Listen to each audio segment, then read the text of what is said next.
He would tell his nephew on the phone, "This is my last day alive." Hello, true crimerers. This is the case of Gladys Owens. Viewer discretion is advised.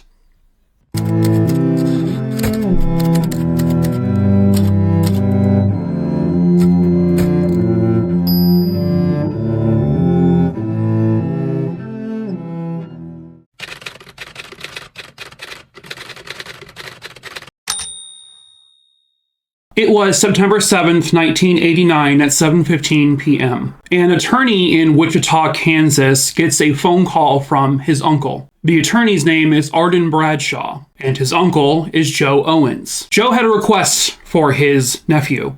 "I need you to take care of things because I'm going to be gone for good. So I need you, Arden, to take care of the house, the car, etc." And Arden says, "Well, what do you mean you're going to be gone?" He said, "Well, because this is my last day alive." When Arden said, "What do you mean by that? What's going on?" Joe responds with, "I was diagnosed with a fatal illness and I'm going to be dead, so I might as well go out on my own terms." He had cancer and he did not want to go through the pain and the suffering of the treatment and whatnot. And so Arden says, "Well, wait a minute, what about Gladys, your wife? What does she think? Does she have any say in this?" And Joe responds with, "Well, that's the other thing. Gladys is dead. She died back in March. I came home one day and I found Gladys on the floor of the bedroom, surrounded by opened pill bottles and barbiturates. Gladys had taken her own life." Joe told Arden, "I just assumed the family would be really embarrassed by Gladys doing what she did, so I kept it hidden, kept it secret, and I took her and I buried her in one of our favorite spots on Mount Si." And this is happening in the state of Washington. Joe and Gladys lived in Seattle. He told Arden on the phone, that's where I'm going. I'm going to Mount Si, near where I buried her, and I'm going to do it there. Arden's like, "Well, can you please just wait? Let me get out to Seattle, hop on a plane, tonight or tomorrow morning. We can talk about this. We can go over this. This doesn't have to be what you do." And Joe was like, "No." And he was very adamant. "You're not coming here. You're not going to stop me. By the time you get here, I'm going to be gone already." Arden basically said, "Okay, Uncle Joe, I love you. Goodbye." Joe says goodbye as well. He says, "I love you" back to Arden. Arden, though, doesn't just sit there and let this happen. He calls police in Seattle to say everything that just occurred on this phone call. So 2 detectives from the Seattle Police Department go to Joe Owens and Gladys Owens' home. They find the door is unlocked, and after knocking on it, they gain entry to the home. They search it from top to bottom, and they don't find any sign of Joe. They don't find any sign of Gladys. They were actually expecting to find Joe in there, based on what Arden described. But they had no luck. There was no sign of the couple in this house. There was no signs at first glance of any foul play. No crime scenes or anything like that. Not at first glance. 5 days go by, and Joe Owens' pickup truck is found. It's found at North Bend Masonry Yard, which was approximately a mile away from Mount Si. When police go to that yard, they inquire to the people who work there, and they say, "Yeah, we actually sold Joe Owens a shovel when he was here." And I guess another employee, the secretary of this business, says that she gave a ride to Joe Owens to Mount Si, and he said, "Drive my truck back to the yard where we are at right now." And then that's it. So this woman, the secretary, tells police exactly where she dropped Joe off. She said, "I saw him walk towards, into Mount Si area on a hiking trail, and then he kind of just vanished, and I never saw him again, never heard from him again." The people at the yard said, "Nope, we never heard from him ever again." But they just left his truck at the yard. Police asked her, "Did Joe tell you how long he was going to be gone for?" She said all he said was indefinitely. So at this point, police bring in bloodhounds because now they're looking for Joe, as well as they're still trying to find Gladys. They bring in 5 different bloodhounds. They go in individually with each dog, so at separate times. Every single time, those bloodhounds go the exact same path. It gets to a certain point where the scent kind of just stops. And at that point, detectives were like, well, there's no way Joe, this guy who's in his 70s, is going to traverse up beyond this part where the bloodhound stopped. And so they just assumed that Joe was not there at Mount Si anymore. So they begin to look into the relationship between Joe and Gladys. They had been married for quite some time.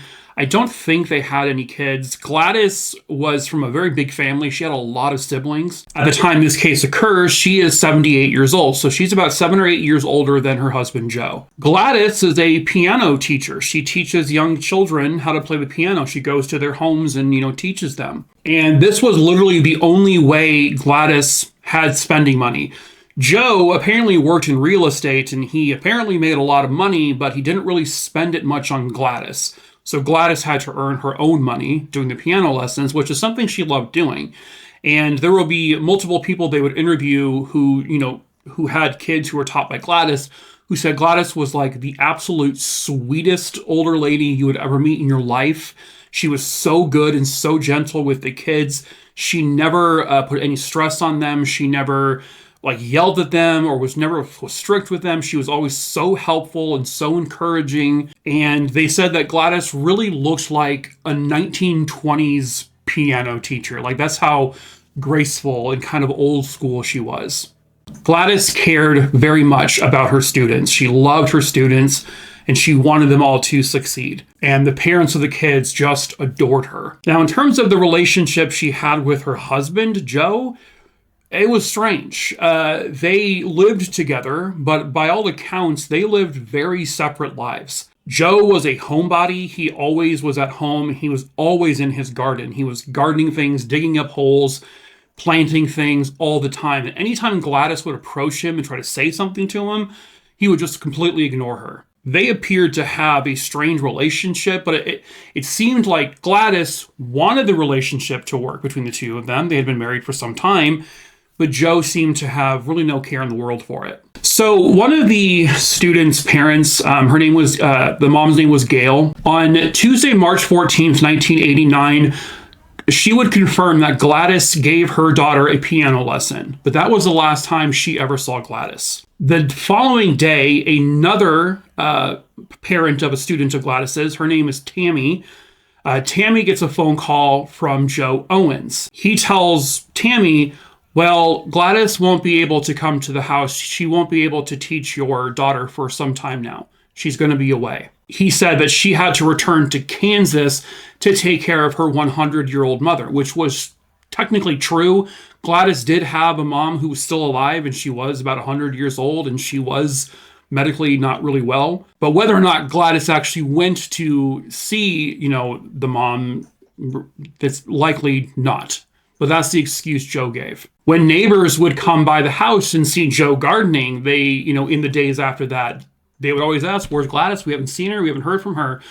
She's out of town. She's, tying up some loose ends with her mom, blah, blah, blah, blah, blah, excuse. The neighbors would state that in this time frame, Joe is spending even more time in his garden. He is digging up these massive holes in his yard, holes that he could literally stand in and you wouldn't be able to see the top of his head. He was digging his own humongous compost thing to put a compost bin in. And at one point, the neighbors saw him dig up a random portion of his yard and had people come in and poured concrete in this big hole he dug to put concrete in. Very strange place. He said it was a patio, but they thought it was a really weird place to put a patio and it's a very odd shape.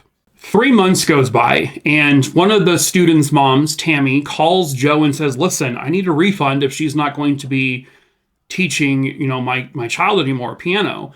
Joe was furious. He said, absolutely not. I have records to prove that you did not pay her in advance. No way, Jose. Hangs up the phone in a big angry huff. But then a couple days go by.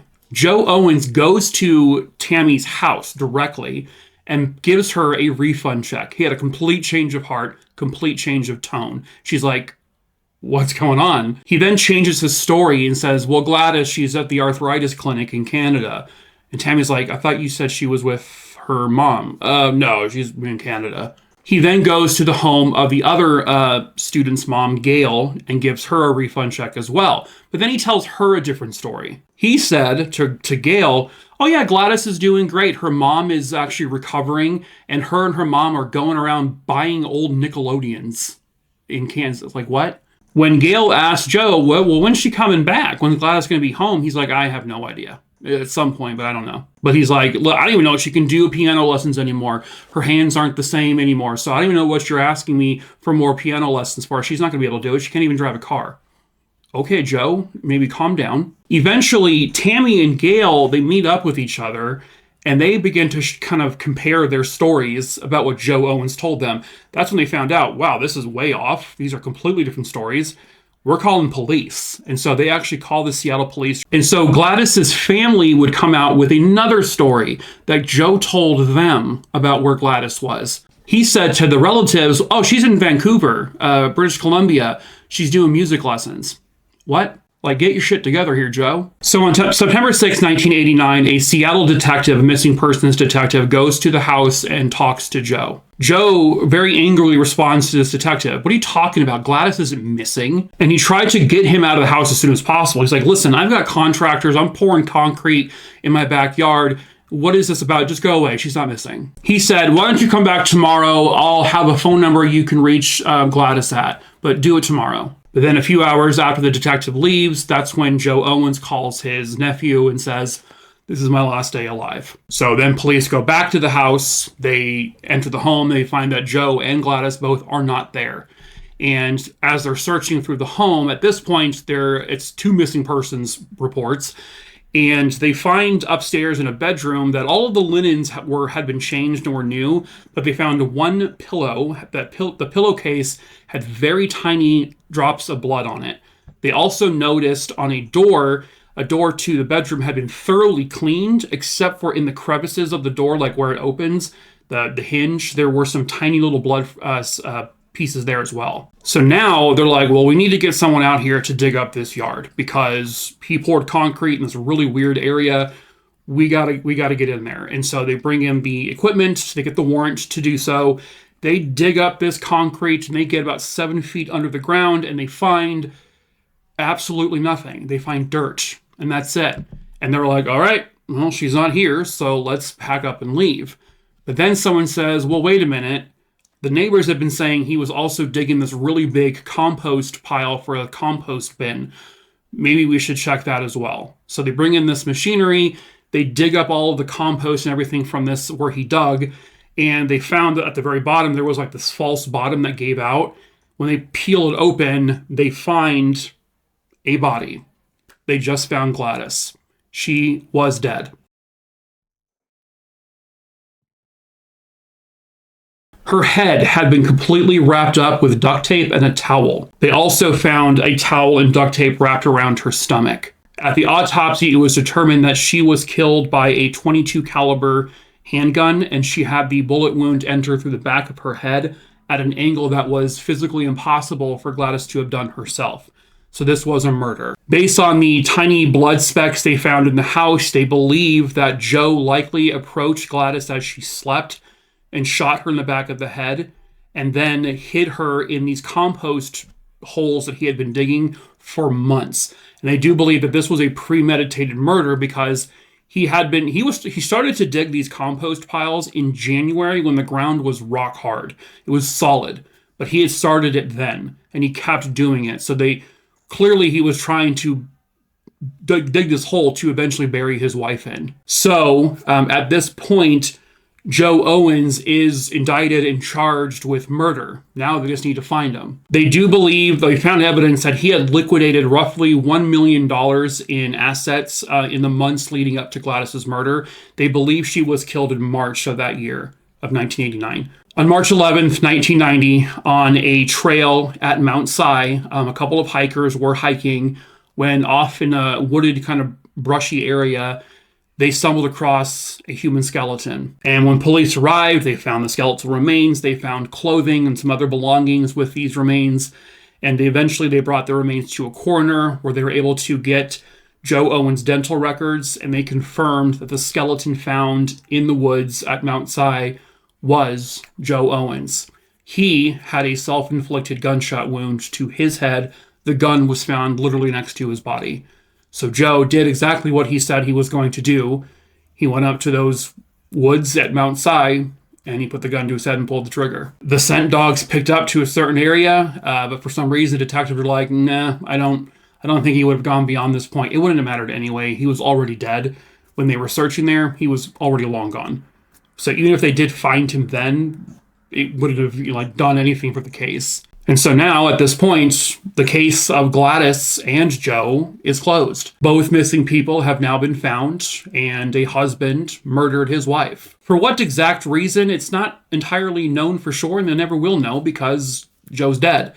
They didn't really know exactly the motive. I mean, he liquidated assets, but he made the money. She didn't really bring home much money, so they don't really understand why he did it. I think he was just a really angry man who didn't want to be married to her anymore, and so he just killed her. And so, unfortunately, Gladys will never get justice, but at the very least, Gladys's family can say that she is home and she is laid to rest properly, and Joe Owens can no longer hurt anyone ever again. But that is it for this case. True crime, Aruni Dooney Dingleberry Dongs. I hope you found it interesting. As usual, please subscribe to the channel. If you're new here, hello, my name is Mike. I tell multiple true crime stories a week. So please subscribe, hit the bell to be notified of my future posts. Please watch the videos all the way through. Like, comment, so more people can see the videos. And I also tell short form true crime stories over on TikTok. The link to my TikTok is in the link tree in the description of this video below, where you will also find my case list. My case list is about almost 7,000 names long. I choose the cases at random, but if you see a case that's not on that list that you want me to cover, just send me an email. My email is listed below. Just the name of the person, where it happened, and when it happened. If you are a loved one, please let me know that murdered or missing person is your direct loved one. That way I can make sure that case gets a higher priority. Otherwise, I choose the cases at random. I have to wrap it up because my battery is dying, but I do want to say thank you all so much. This is the first video I'm filming true crime-wise since the passing of my dog, and I just want to say to all of you have been so kind and generous and loving and supporting. I can't thank you enough for giving me your love and care about my dog, Roxy, my best friend for the past 15 years. So it's still very, very hard, but I'm trying to get back into the swing of things. And so again, I just want to thank you all for everything you have said and done. It means the absolute world to me. But that is it for this video, True Crime Maroonies. So until the next case, ta-ta for now.